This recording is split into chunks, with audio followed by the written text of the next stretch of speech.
তেলিয়ামুড়া মহকুমার অন্তর্গত চাকমাঘাট এলাকায় শুক্রবার দিন এক চাঞ্চল্যকর ঘটনায় স্বামীর দায়ের কোপে গুরুতর আহত হয়েছেন এক স্ত্রী।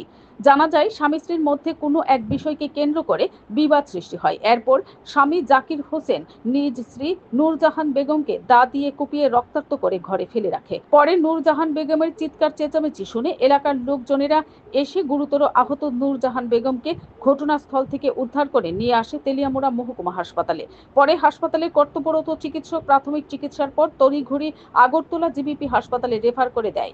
মুঙ্গিয়াকামী থানার পুলিশ স্বামী জাকির হোসেনকে আটক করেছে বলে জানা যায়। এই ঘটনায় চাকমাঘাট এলাকায় তীব্র চাঞ্চল্য সৃষ্টি হয়েছে।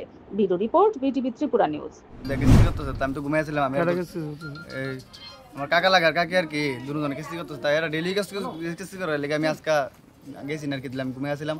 হঠাৎ করে দিয়ে সিলাই দিচ্ছে, দোয়ার লাগা রাখছে, দোয়ার লাগা সিলাই দিচ্ছে, আমি তোদের দেখা দিচ্ছি, খুলে না হাতকে করে খুলছে করে দিয়ে দাও দিয়ে কুবাই রাখছে না। তাই না স্বামী ওই নাম কি?